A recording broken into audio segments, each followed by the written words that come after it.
Alright, welcome to the channel, and if you're new, thanks for stopping by. What I have for everybody today, I have two viewer encounters. The first one is from Charles in Texas. He was on vacation in southeast Oklahoma, camping with his wife. And the second one is an encounter by two 11-year-old boys in the 1990s in West Virginia. John sent that one in from West Virginia. So let's go ahead and get into these encounters. Let's do it. Halito, Will. My name is Charles. Before I get started with my encounter, just a little bit about myself. I am of Native American and German heritage, precisely Cherokee and Choctaw, with a small amount of Irish, Scottish, and Bohemian thrown into the mix. I've always had a love for the outdoors, whether it be camping, hunting, fishing, or hiking. That is until this damn creature took it all away from me. I excelled in the Boy Scouts of America, football, baseball, and track. I worked as a well service operator in the Texas oil fields for 25 years, and then went to work for the United States Postal Service and retired in 2017 after 23 years of service. My encounter happened in 1974, and I was 21 years old. In 47 years, I've never told anyone about this encounter, and I'm still dealing with some PTSD. I needed some downtime away from my oil field job, so I planned a vacation to Beaver Bend State Park in southeast Oklahoma during the first week of March in 1974. My pregnant wife of 6 months and I had planned to tent camp on the Mountain Fork River below the dam on Broken Bow Lake for 4 days, so I rented the farthest south tent site, which was only 30 yards from a cement dam on the river. This made the upper portion deeper for swimming, better kayaking, and fishing. We had just beautiful weather, with lows in the low to mid 50s and highs of 65 to 70 degrees. Well, the first 2 days were just terrific. We had fresh fish for breakfast and dinner both days. On the morning of the third day, I got up at 5 a.m., made a pot of coffee. I had 2 cups and then grabbed my tackle box, rod and reel, and a 5-gallon bucket to put my catch in. Then walked down to the cement dam where I had fished the previous 2 days without a single problem. This morning, I had about an 8-mile-per-hour breeze blowing in my face from the southeast. The sun was just starting to rise when I made my first cast, using an inline single spinner 1-ounce lure called a shyster lure, white with black dots and a white horsehair skirt over a barbless treble hook. After fishing for about 25 minutes, I had a 3-pound smallmouth bass and 2 rainbow trout of about 2 pounds each. I had planned on catching 1 more fish and then calling it quits. I went to make another cast and my lure hung up behind me on what I thought was a tree limb. So I turned, looking up to see where my lure had caught the limb, but all I could see was a wall of cinnamon brown hair about 4 feet from me. My lure had hung up on the upper left chest of something that I didn't know existed. It was at least 10 to 11 feet tall, 5 feet wide across the shoulders, and at least 1,000 to 1,100 pounds. Its biceps were as big as my waist, and I had a 32-inch waist. My eyes moved up to its face. It had a conical head. The eyes were as big as a Coke can and red. It was looking down at me and snarling. Its teeth were as big as horses' teeth and had only slightly pronounced eye teeth. His head looked to be at least 2.5 times the size of mine. I could not move. I could feel and hear a very low growl that seemed to rattle my bones with a pressure all over my body that I cannot explain.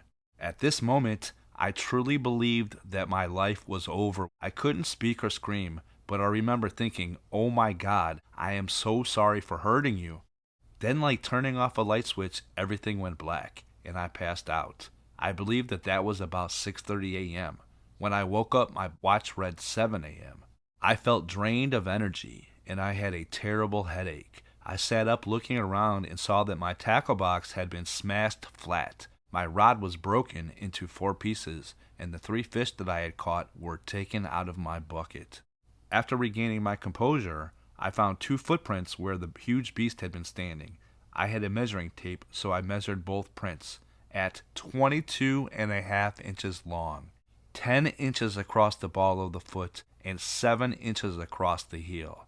I had never seen a footprint so huge. I was shaking almost uncontrollably, and I had to just get the hell away from there. So I picked up all of my crushed and broken fishing equipment and carried it off to a trash bin. I walked back to the camp, poured myself another cup of coffee, and waited for my wife to get up out of bed. I poured her a cup of coffee, and she asked how was the fishing this morning. I explained to her that during the night someone had came into the camp and taken all of my fishing gear. She was pissed, but that was a lot better than me trying to explain what I had actually seen and what transpired down at the river. At this point, I was feeling so very lucky to still be alive and breathing. So I had one more cup of coffee and then told my wife that I wasn't feeling quite up to par and that I was just ready to go home. You know, I can't help but believe that this creature had been watching me catch fish and wanted my fish. To this day, I still can't believe how that SOB snuck up behind me. Since that day, I've given away most of my fishing gear, and only within the last couple of years have I had an interest in finding out more about what it is that took my love of the outdoors. Will, I've been watching your videos for a while now, and every time I watch one, it seems to bring back those thoughts of my ordeal, but it seems to be getting a little better every day, bro. Will, you're a good man, and I pray that your six will always be clear. You know God's got your back. Charles. Alright, this one is from John in West Virginia. Every year on Memorial Day, my whole family, which was very big, and all of the friends that we invited, met to have a party. The party was usually at Mount Wood Park in Waverly, West Virginia, near Parkersburg, West Virginia, where I lived and grew up. It's the kind of park to have picnic tables with roofs above and small metal grills that you can use. Every year we had about 50 people on average. There were other families that were doing the same thing there. Mount Wood Park is huge if anybody knows anything about it. Over 3,000 acres. I think it's probably even a state park. My mother was always there first because she was the one that took responsibility in securing one of the biggest spots in the park and prepared things to be ready when people started showing up. Everyone else brought a little something to eat. We always grilled, played all types of games and such. So my mother and my friends and I were always the first ones there. We got there at like 7 or 8 a.m. and people started to arrive around 11 or noon, I guess. I always brought about 3 to 5 friends, but this particular year I only brought one friend with me. Every time when we got there, whoever was with me, we would always go up in the woods and walk on the trails. They were endless. There were quite a lot of them. A few times we even got lost wandering off the trails to mess around in some places that looked interesting from a distance. So we would always start exploring the woods when we first got there. We were always gone at least a few hours. Every time though, by the time we got back everybody was always there, so the timing worked out fine. This particular time was the time we were off trail, but we knew how to get back to the trail from where we were. I remember we were by a pond of some sort that was about 50 yards all around in a circle. All up until this point I heard nothing out of the ordinary. No weird smells at any point or anything like that. We were walking away from the pond, maybe about 5 minutes of normal paced walking from the pond. I was ahead of my friend a little distance, like 20 yards I guess. I turned around for whatever reason. Maybe it's because I sensed he wasn't walking. So I looked back and I see him standing there looking to the side of the path of where we were walking, and about 6 feet in front of him, where he's looking, I see another person. Except this person had a lot of hair and no clothes. When I looked back though, I just seen them both at the same time. But my eyes were just on this thing that he was looking at. With me not looking at my friend at all, but just realizing he's there and what he's doing, which is nothing, and just standing there silent. I just remember as soon as I turned around and seen that, I was like, wow, I don't even know what to think. I must have stood there after turning around for like 5 seconds as I'm not knowing what to think as I see this thing and him just standing there looking at each other, not moving, and it appeared not saying anything to each other. So I'm going by what was on my mind at the time because I never heard of a thing called Bigfoot or Sasquatch up until this point.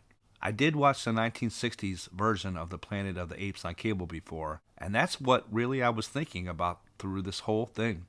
I'll just go ahead and describe this in what I remember seeing. It doesn't seem like the typical Bigfoot. This thing was not much taller than my friend. He was about 5 foot.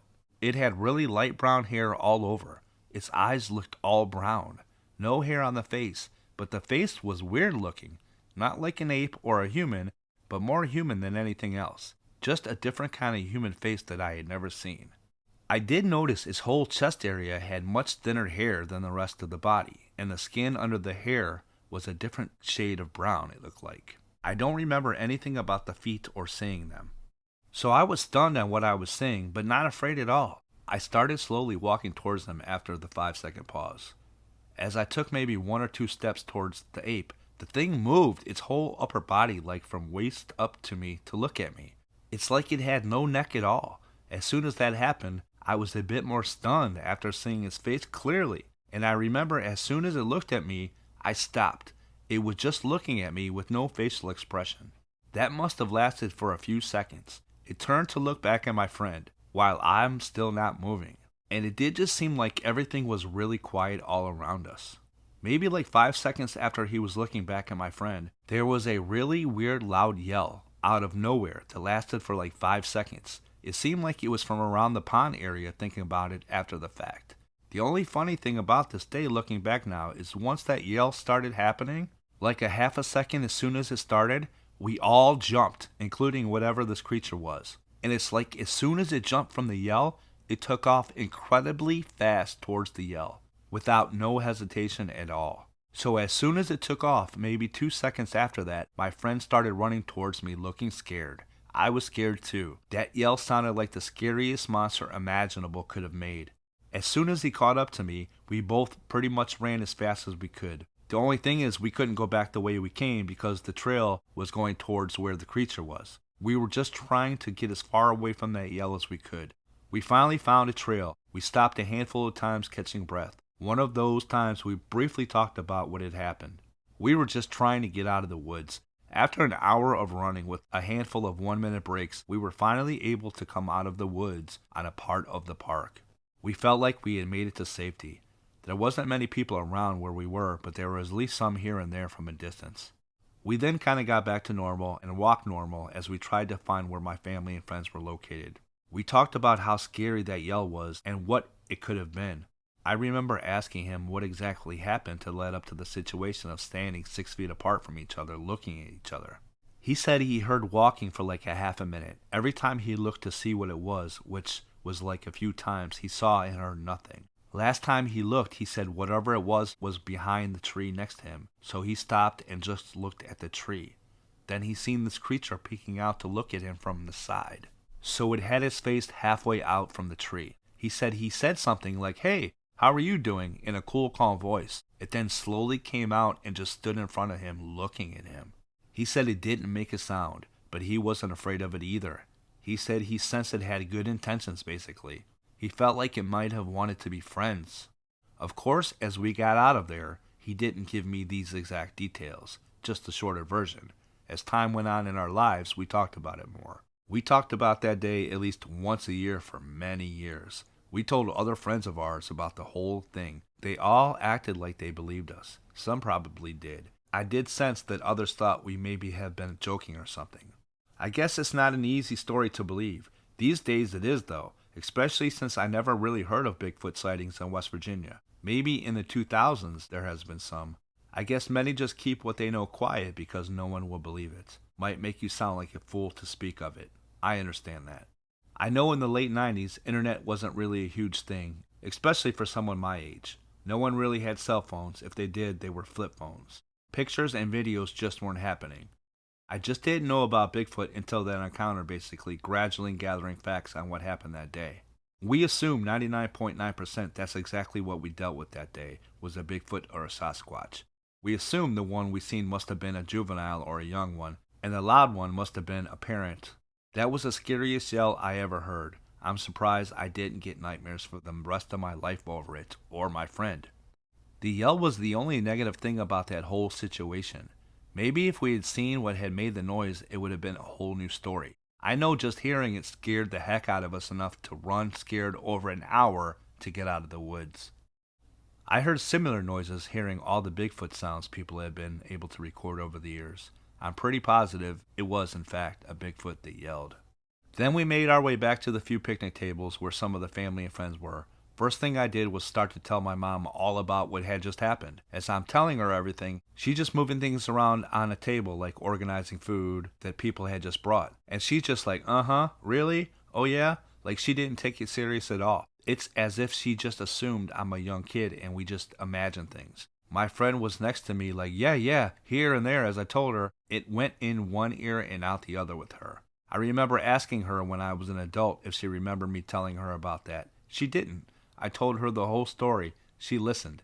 I'm not sure if she was totally convinced. She's one of those people that only believes something if she experiences it herself. We told one of my uncles that was there that day a few minutes after telling my mom, and he acted like he believed us, but you could tell he really didn't. So we didn't try to tell anyone else there about it that day.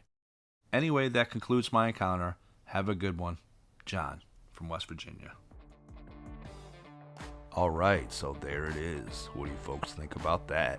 First of all, thank you Charles and thank you John for sending those in. I'm sure everybody really does appreciate that.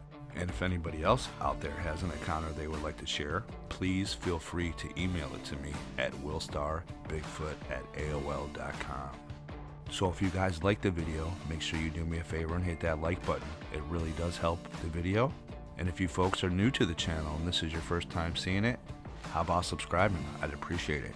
And for everybody, subscribers or new subscribers, make sure you guys are getting the notifications. If you're not, go into your notifications on my channel, click it off, then click it back on, and that should work. And last but not least, please leave me some comments and let me know what you thought about these encounters. Imagine being two 11-year-old boys out in the woods running into that. But I thought it was pretty cool how they interacted, and it seemed like they were just curious about each other, which was pretty cool.